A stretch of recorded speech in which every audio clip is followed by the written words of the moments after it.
This SoonerScoop.com video is streaming in crystal clear 4K resolution on YouTube thanks to Enjoy Vision in Oklahoma City. From the big plays to life's everyday moments, see it all in sharp focus with LASIK at Enjoy Vision.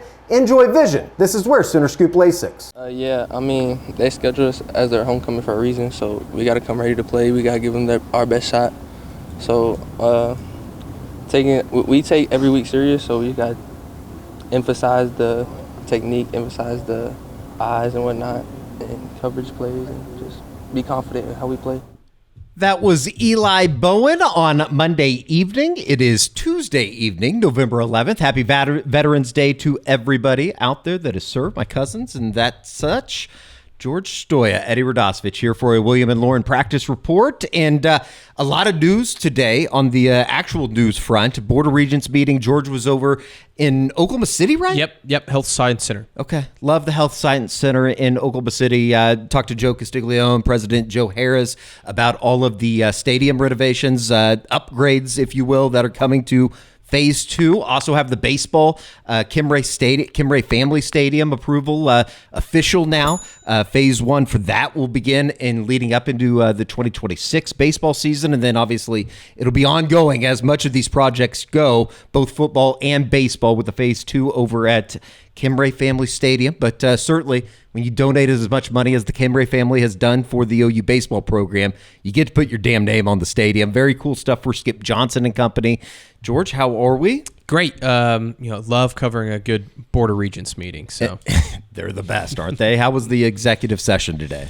I actually showed up 15 minutes before the whole thing ended. Oh, so you played it perfectly. I timed it perfectly, and honestly wasn't even at the meeting. So a little bit of a weird schedule this week. Brent Venables and Ben Arbuckle went with their press conferences on Monday. We did all of the recap from both of those gentlemen on Monday here on the SoonerScoop.com YouTube channel. As you heard, we talked to Eli Bowen and a number of the OU players, including John Mateer. Taylor Wine had a really good interview session. You can see all of the post-practice interview sessions on the SoonerScoop.com editorial page, but it has certainly been impressed upon this Oklahoma football team headed out to Tuscaloosa on Saturday. They were scheduled for homecoming, which I thought was pretty funny. Yeah, and I don't even know how that happens. I don't know, how the school, I don't think the school's just like, well, Oklahoma, I think it's been impressed upon them that they were the ones selected for homecoming, which, whatever motivates you. Yeah, certainly. Going to get into plenty of that. We have Nick Kelly from AL.com, our good friend, on the practice or the game day preview,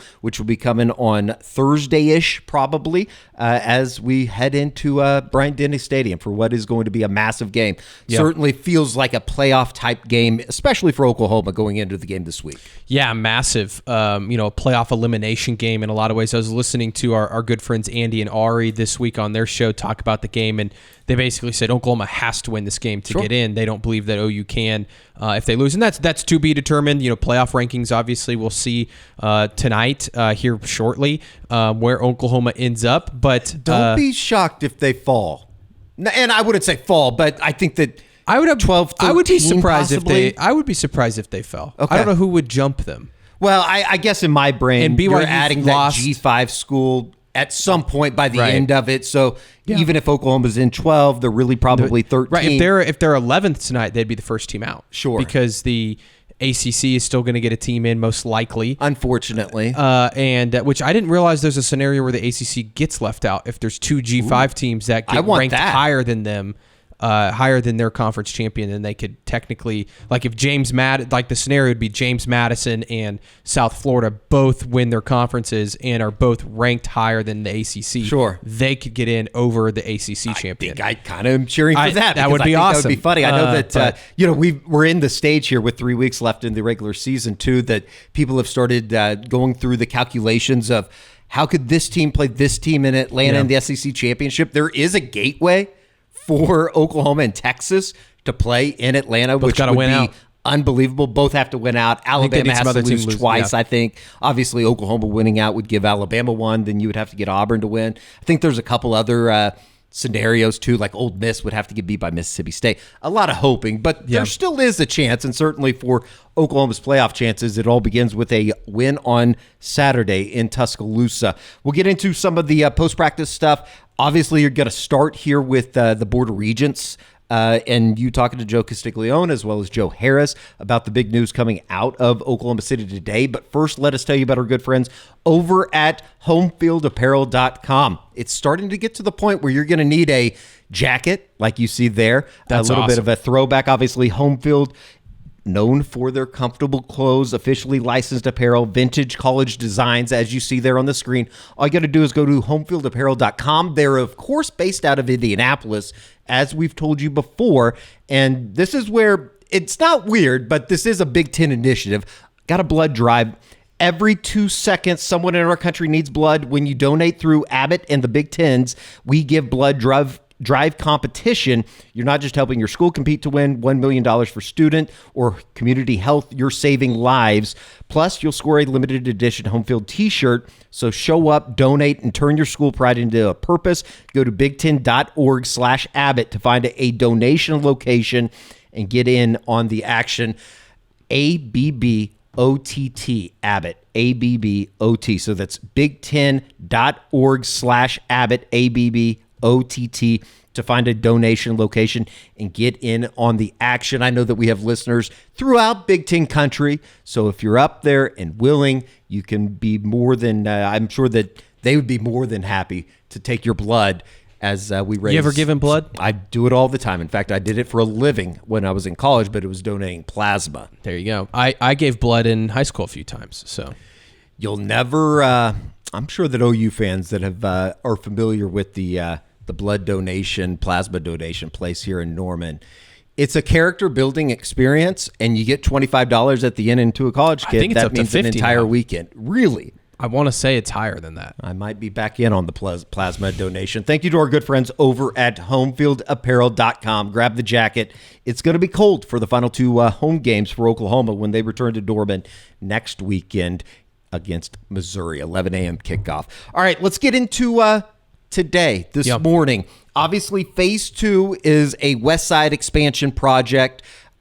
Loosely expansion. You've wrote about it. You can read plenty more on the happenings from today's Board of Regents meeting. But I guess the end-all be-all, this is a 3-phase initiative for Oklahoma. Phase 1 started in 2014. Obviously got done with the in 2016 when they opened up the South End Zone.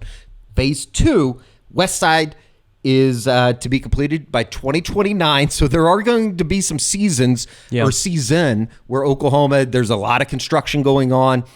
But overall, a very positive thing for the Oklahoma football program. Yeah, and a huge investment into the program. And this is something that obviously, the $450 million. Yeah, $450 million is the projected cost, and that's a lot of money. All funded by the athletic department, private donations as Correct. well. So essentially the way, and we'll get into this and you'll hear Joe C. here in a little bit kind of talk about it, but essentially this new renovation is paying for itself because these are going to be, a lot of premium seats. I think it's 4,000 club seats and suites and all of that good stuff.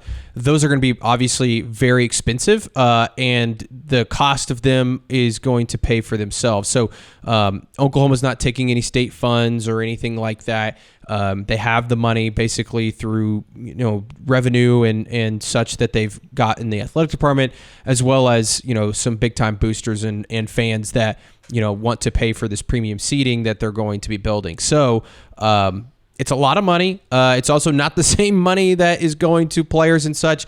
That's also why they're doing this. This is going to bring in, a significant amount of revenue every single year in terms of ticket sales and all that, because the pricing is going to be so much higher. You're going to have more suites. You're going to have more money. And so Oklahoma's doing this in theory to help their program have more money and be able to pay players more money or build facilities and things of that nature. We'll start here. Here is Joe Castiglione, Oklahoma Athletics Director, as well as University President Joe Harroz, just talking about the big day in Oklahoma City.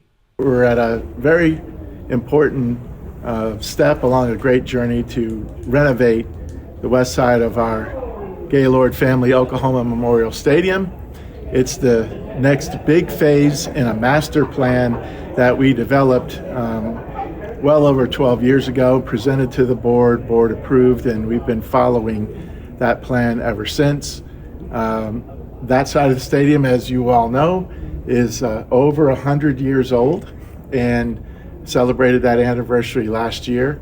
And so this particular effort and this stage allows us to move forward to take the design development that's in the process of being completed on into construction documents, and then we'll come back to the board for final approval to move forward with construction. Yeah, I mean, to me, this is one of those critical moments. There will be in the near future a lot more information over this, but this step moves it from that first stage into that second critical stage of actually putting the construction documents together. The case that Joe Castiglione has made for this is compelling, as he indicated, over 100 years old. So there's the deferred maintenance aspect of how do you make sure it lasts for the next 50 to 100 years.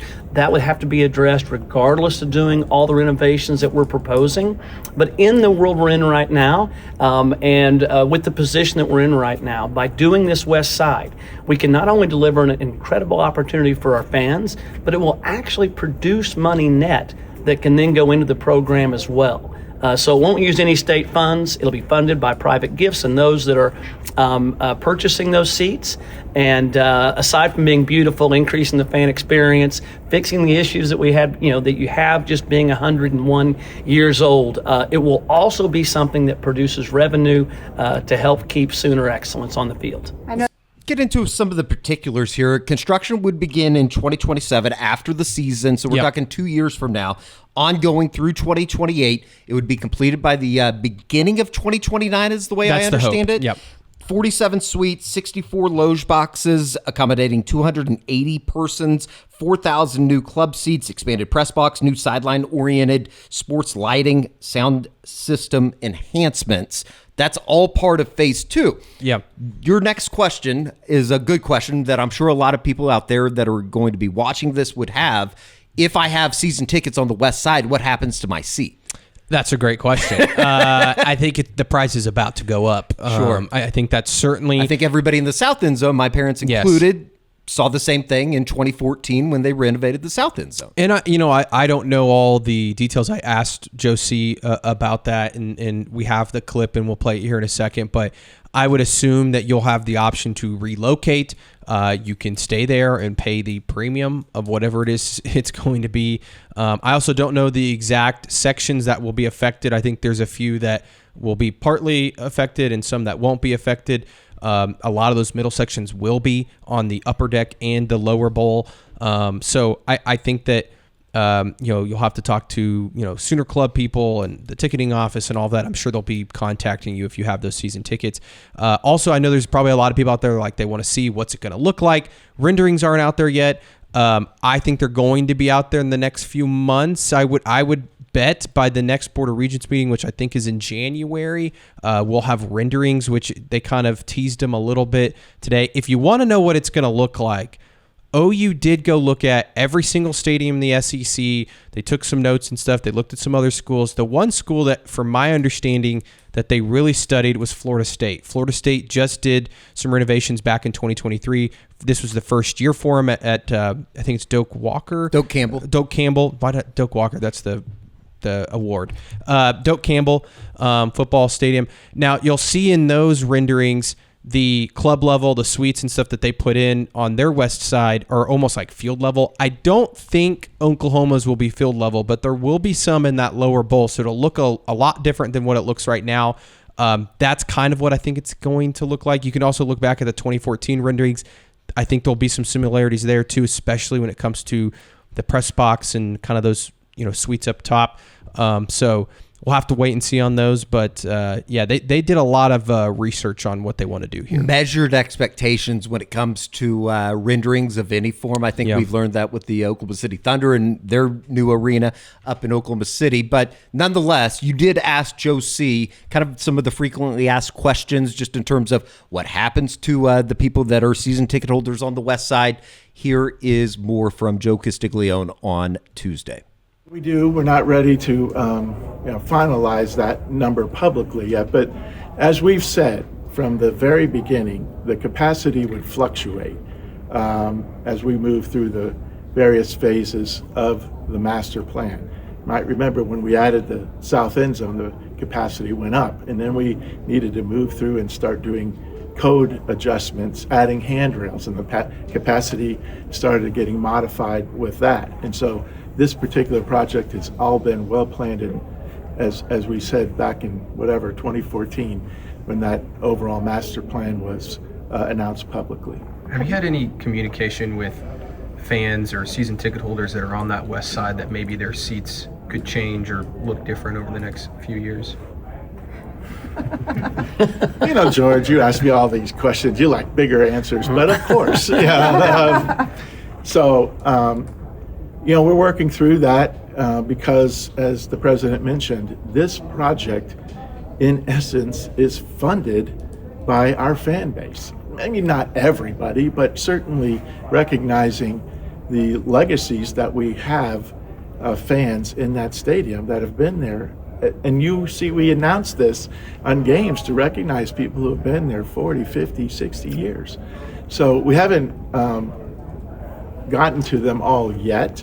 I mean, this story obviously will, but we have done this in the past when fans have been impacted by various stages of the construction, and we'll continue to do that. We put a great deal of effort and a great emphasis on fan engagement and their connection to us. So we'll walk every single ticket holder through this change as the process goes on. And we just started with some. Take a quick time out from the practice report to tell you about our good friends over at Huel, huel.com/Sooner-Scoop. The mornings are very hectic around my parts of the country. I got the shaker bottle, though, and I got the powder ready to go. Black Edition Vanilla is the one that I go with, as you see right here. You can take a scoop, throw it in the shaker. You're on the ready, on the go, ready to go breakfast for yourself. George, you've been into the greens. Yeah, the daily greens have become a household staple for me and the wife. I took some home to her, and she loves them. You get your electrolytes in, 4 grams of fiber, 42 vitamins, minerals, and superfoods. And they got a bunch of different flavors. This is the peach and hibiscus. BE ready to drink, 35 grams of protein, 6 grams of fiber, 27 essential vitamins and minerals, no added sugar, gluten-free, under $5 per meal. And as we said, with the shaker bottle, you're ready to go. All you got to do is go to Huel.com/Sooner-Scoop, 15% off for new customers, and they will have your Huel ready to go at your door. Thank you to our good friends over at Huel. And we also would like to tell you about our good friends over at Harry's, George. Yeah, I love Harry's. I use Harry's every single day. In fact, I've got some right here, this package that they can send you. But I actually used Harry's this morning. If you can't tell, I'm cleanly shaven. You can go to harrys.com/Sooner-Scoop, and you can get this awesome razor. Here, I'll show it here shortly. That's not just any razor, George. That is the Harry's Plus trial set. This is what I use every day. It's awesome. From harrys.com/Sooner-Scoop, harrys.com/Sooner-Scoop. The set includes the all-new Harry's Plus razor, 1 refined 5-blade cartridge, a 2-ounce foaming shave gel, and a travel cover to protect your blades on the go, which I'm sure that you'll do when we're headed out to Tuscaloosa this weekend. Yeah, I like I said, I love Harry's. I actually use this razor every single day, and it's awesome. All right, very good. All you got to do is go to harrys.com/Sooner-Scoop to get yours today. Only $10, which is much cheaper than you would get on the Harry's website in general. Use the promo code Sooner-Scoop. That's it for the ads. Back to the practice report. Long ways to go, obviously, till 2029, but certainly much needed on the west side. Yeah, and I mean, it's. I think it ultimately going to be a good thing. We got to see. There's a lot of people out there like, oh, you don't want to lower the capacity of the stadium, which is what Joe was talking about earlier in the clip there, but. It's too early to say like what the capacity is going to be. I do think it's going to go down. Right now it's around 83, I think, 82-ish thousand. I think it'll probably go lower than 80. I don't know that for sure. I think that it definitely is going to go. I don't think it's going to go down like Florida State, for example. I know they studied that. It went down by 12,000 seats. I don't think that's a lot. Yeah, I don't think Oklahoma's will be that much, but I do think there'll be a chunk of seats taken out.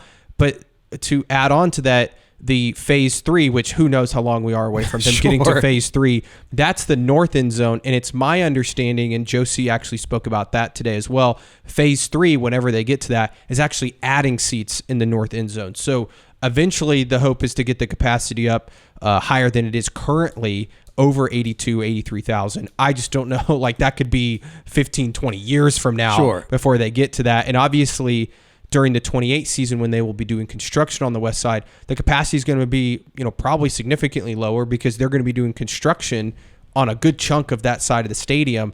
And I would assume a lot of those seats aren't going to be available because they're going to be tearing them apart. So just be prepared for that. And again, we don't know all the answers. Hopefully we get some, here in the next couple months. But again, huge investment in the program. And I know, Brent talked about it on Monday.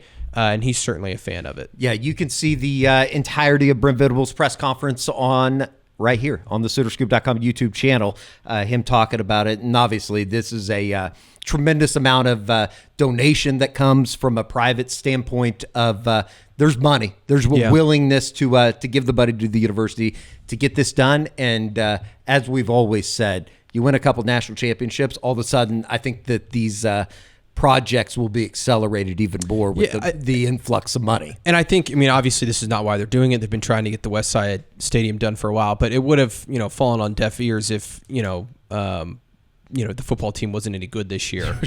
Like if they were doing like, hey, we're going to put all this money into the stadium and the football team's, 4-4. Like I don't know if people would have been too fired up about that. Certainly don't have to worry about, we think, raising the money to get a buyout or anything like that, which leads into this week. There is a big football game down in Tuscaloosa on Saturday, and we talked to a number of the players on Monday night.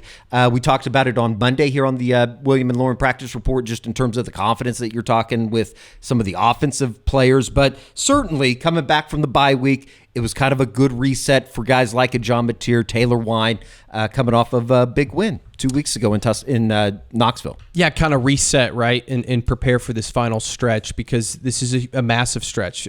They know the implications and what it would mean to win at Alabama and also win, obviously, the final 2 games of the season. Like, they'd get into the playoff, and I think for them to kind of take a breather and rest, for physical reasons, but also the mental side of it of resetting, say, okay, this is the final stretch of the season.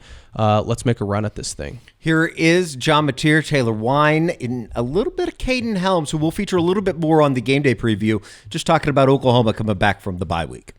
Yeah, it was good. Bye weeks are always good, and got some time to relax, to really settle in and watch some football, which I love doing. So it was a good weekend. Body feels good, and we're ready to go. Who'd you watch?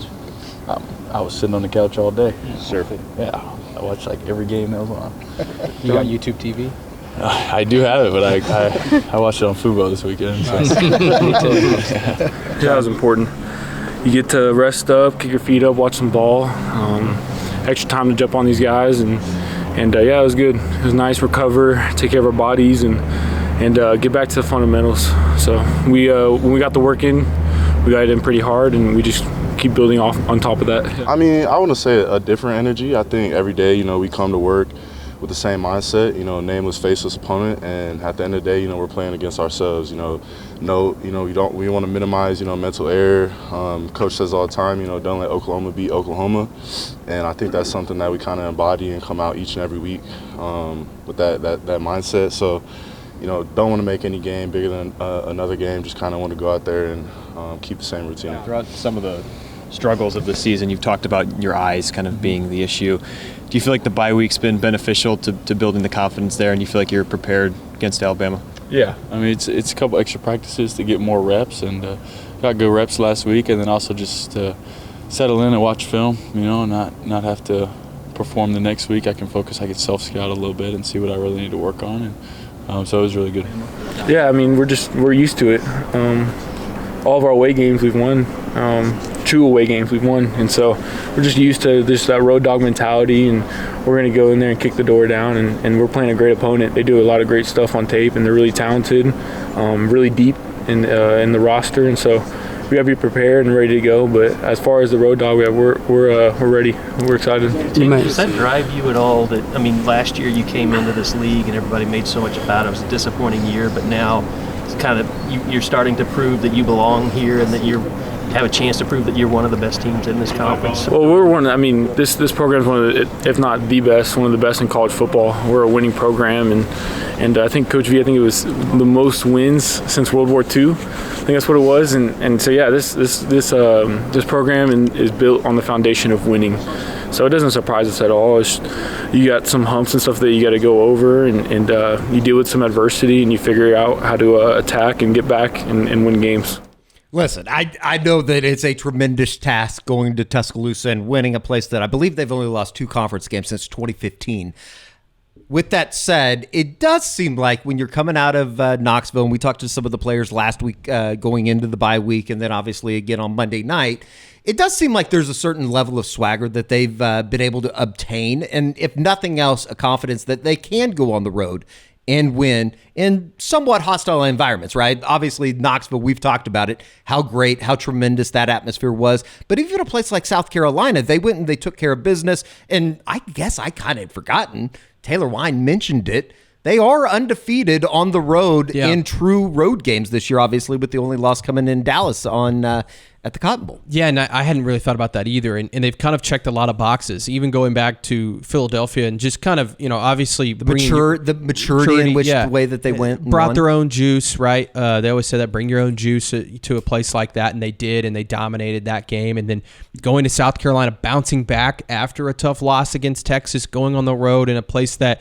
I wouldn't say was the most hostile environment, but it was loud to start that game, and Oklahoma kind of slammed the door shut on them and kind of just dominated that game. And then Tennessee, maybe the best atmosphere in all of college football, one of the toughest places to play, and to go in there and win the way they did in close fashion, not playing their best game, but finding a way. I think that certainly gives this group confidence of saying, hey, we can beat anybody anywhere. And, you kind of need that going into a game like this. Undoubtedly, especially if you were to, putting everything ahead. But if you had to go on the road to win a playoff type of game, this is the types of experiences that you can kind of harken back on. Here's a little bit more from Monday night with the players talking about a road dog mentality.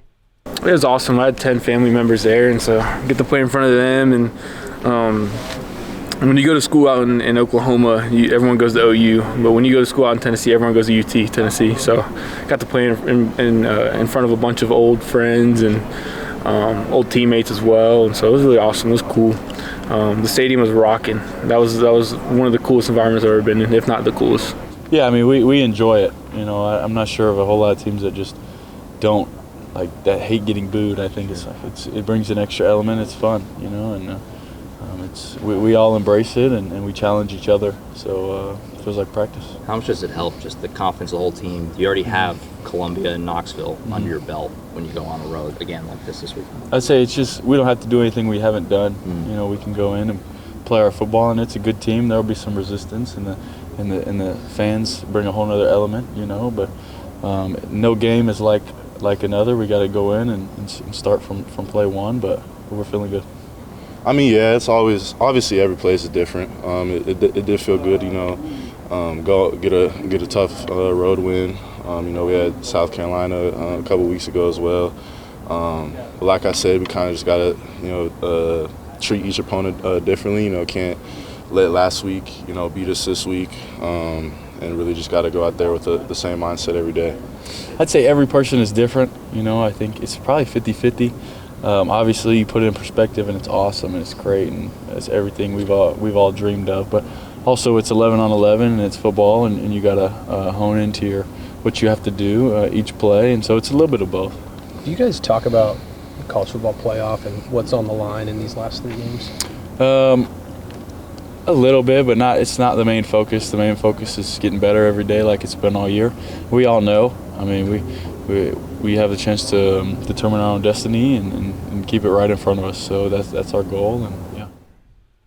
Even if John doesn't want to talk about it, we'll talk about it. Obviously, Oklahoma and their chances of getting into the college football playoff, pretty important coming up on Saturday. Got to get through that one. But if they are going to do that, and as we kind of start looking towards Wednesday night with the availability report, it feels like this is maybe the healthiest Oklahoma's been outside of or Mason Thomas, who obviously is going to have some questions going in to Saturday. George. Yeah, we'll have to see on R. Mason. I think Brent's talked on his radio show on Monday night, said that R. Mason did some stuff off to the side. I don't know what that means. I'm sure R. Mason's trying to play this week, but if he can't go, I think you're going to have to rely a lot on guys like Danny Okoye or PJ Adebawore, Taylor Wine, obviously Marvin Jones Jr. Like, that's a deep room. Obviously, it would hurt not to have R. Mason, who's probably your best guy, obviously your most experienced guy. So they're going to have to lean on some of those guys. I do think they're going to get Kobe McKenzie back. Yes. We spoke to Gentry Williams on Monday night, which would be assuming he's going to be back as well. On the offensive side, we'll see about a Derek Simmons. I don't know. I also think it doesn't matter. I think Brian Foje is going to be your starting right tackle. Logan Hallen is probably in a better place. Watch out for Jacob Sexton. I'm curious what he'll be listed as on the availability report. So you're right. This is a pretty healthy group right now. We talked about Danny Okoye. Brent Venables talked about Danny Okoye at his press conference on Monday. It was certainly still a topic of conversation on Monday night with some of the players. Let's hear from David Stone, Taylor Wine, just talking about the development and what they've been able to see from Danny Okoye. I apply myself. A lot of the guys that you see that are having success today, they had that same mindset, and they applied themselves in the workroom, the classroom, the weight room, and in the practice field. And when they got the opportunity, they were ready for it. Taylor Wine's a great example of that. PJ, like you said, Danny Okoye, and those are just guys on the D-line. Cortland Guillory, another person who was ready for his opportunity when he got it.